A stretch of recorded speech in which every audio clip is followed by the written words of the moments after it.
మొన్న నార్కర్నూలు జిల్లా కుమ్మరి గ్రామంలో జరిగినటువంటి మల్లన్న జాతరలో జరిగిన సంఘటనలో ఈ రోజుకి కూడా దాదాపు 10 రోజులుగా వస్తున్న నిందితులను అరెస్టు చేయకపోవడం అనేది ఇది దుర్మార్గమైన చర్య అని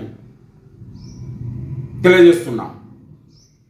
మరి దీనికి నిరసనగా జాతీయ బీసీ సంక్షేమ సంఘం వర్కింగ్ ప్రెసిడెంట్ డాక్టర్ అరుణ్ బాబు గారి ఆధ్వర్యంలో త్వరలోనే ఢిల్లీలో పెద్ద ఎత్తున ధర్నా చేయబోతున్నామని, దీనికి అన్ని రాష్ట్రాల నుంచి బీసీ సంఘం తరఫు నుంచి ఆంధ్ర, కర్ణాటక, తమిళనాడుతో పాటు దేశవ్యాప్తంగా ఉన్నటువంటి అన్ని బీసీ సంఘాలు పాల్గొంటున్నాయని, ఇది వేలాది సంఖ్యలో ఈ ధర్నా చేయబోతున్నామని ఈ ప్రభుత్వానికి హెచ్చరిస్తూ ఉన్నాం. ఎందుకంటే ఈ ప్రభుత్వం రాజ్యం అనేటటువంటిది రాజ్యాంగంలో ఉన్నటువంటి హక్కులను కాలరాస్తూ మరి హక్కులపై ఉక్కుపాదంతో ప్రజల యొక్క హక్కులను భంగం కలిగిస్తున్నారు. ఇది ఈ రాష్ట్రానికి, ప్రాంతానికి, ఒక గ్రామానికి సంబంధించిన అంశం కాదు, ఇది జాతీయ సమస్యగా మారింది. ఎందుకంటే భారతీయ సామాజిక ఆత్మకు కలిగినటువంటి బలమైన గాయం ఇది.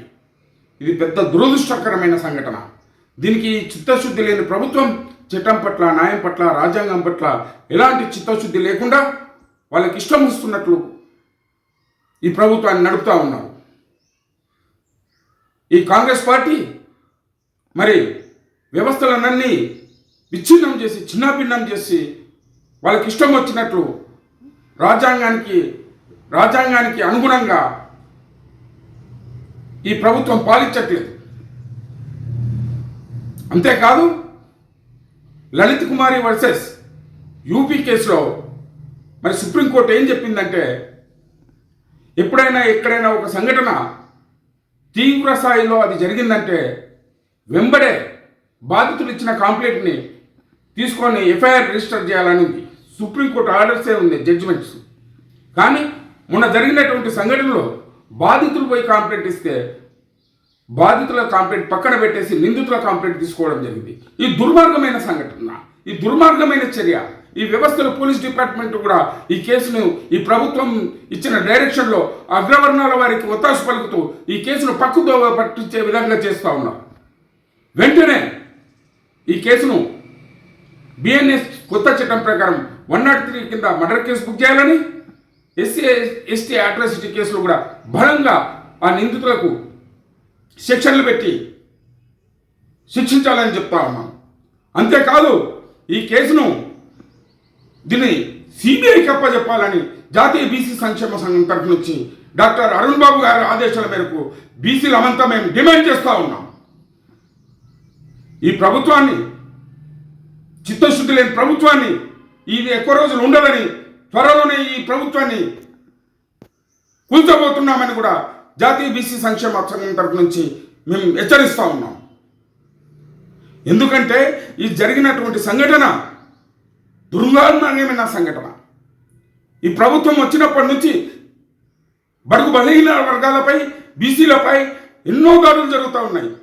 కానీ వాటిని న్యాయం, చట్టం అనుగుణంగా చేయకుండా వాళ్ళ ఇష్టం వచ్చినట్లు వాళ్ళు ఈ రాజ్యాంగానికి అనుగుణంగా నడుచుకోకుండా వాళ్ళ అగ్రవర్ణాలకు అనుగుణంగానే ఈ రాజ్యం పరిపాలిస్తుంది.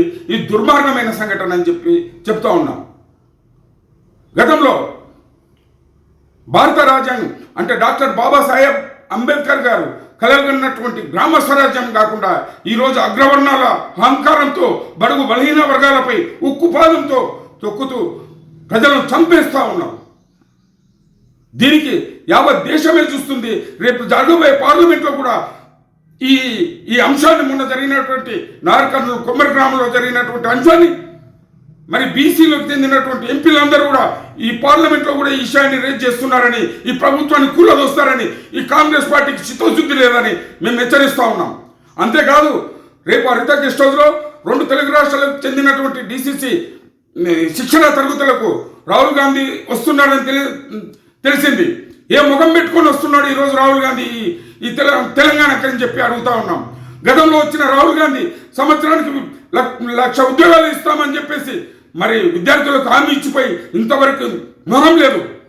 ఈరోజు రాహుల్ గాంధీ ఇచ్చే శిక్షణ అయింది బడుగు బలహీన వర్గాలపై ఉక్కు బాధంతో కేసులు పెట్టి తొక్కేయాలని చెప్పడానికి శిక్షణ ఇవ్వడానికి వస్తున్నాడా? రాహుల్ గాంధీ గారికి భారత రాజ్యాంగం పట్ల మొన్న జరిగినటువంటి భారత్ జోడో యాత్రలో కాశ్మీర్ నుంచి కన్యాకుమారి వరకు తిరిగినప్పుడు రాజ్యాంగం చేతులు పట్టుకొని తిరిగాడు. ఈరోజు చూడండి, మీరు రాజ్యాంగం చదవండి. ఆర్టికల్ 14, 15, 21 ఏం చెప్తుంది? ప్రతి మనిషి కలిగినటువంటి ప్రాథమిక హక్కులు, ఈ హక్కులను తుంగలో తొక్కి, ఈ రాజ్యాంగంలో ఉన్నటువంటి అంశాలను తుంగలో తొక్కి ఈ కాంగ్రెస్ పార్టీ బీసీ, ఎస్సీ, ఎస్టీలపై ఊతకోతలు కోస్తా ఉన్నారు. ఉక్కు పాదంతో తొక్కేస్తున్నారు. వందలాది వేలాది మందిని చంపేస్తా ఉన్నారు. మరి రాహుల్ గాంధీ గారు రేపు జరగబోయే శిక్షణ శిబిరాల్లో మీరు ఏం మాట్లాడతారని, ఈ జరిగిన సంఘటనకి ఏం బదిలిస్తారని చెప్పేసి మేము డిమాండ్ చేస్తూ ఉన్నాం.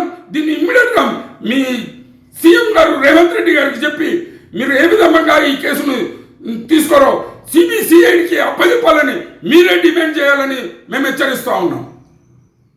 లేకపోతే ఈ రాష్ట్రంలో కాంగ్రెస్ పార్టీకి చెందినటువంటి మంత్రులను, ఎమ్మెల్యేలను ఎవరిని బయటికి కూడా తిరగనియ్యామని చెప్పేసి మేము అంటా ఉన్నాం.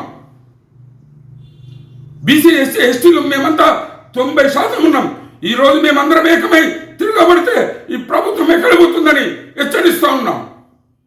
ఖబర్దార్ రేవంత్ రెడ్డి గారు, మీరు నిజంగా మీ మనస్సాక్షికి మీకు నిజంగా రాజ్యాంగంలో ఉన్నటువంటి అంశాలు లోబడి మీరు రాజ్యం నడుపుతున్నట్లయితే వెంటనే నిందితులకు అరెస్ట్ చేసి రిమాండ్ పంపించాలా. అంతేకాదు, ఈ కేసు పూర్తి విచారణ జరగాలంటే సిబిఐకి అప్పచెప్పాలంటున్నాం. అంతేకాదు, రాబోయే రోజుల్లో ఈ కేసును ఫాస్ట్ ట్రాక్ కోర్టులో పెట్టి వితిన్ 6 months ఈ కేసుని నడిపించాలని, మరి నిందితులకు శిక్ష వేయాలని డిమాండ్ చేస్తూ ఉన్నాం.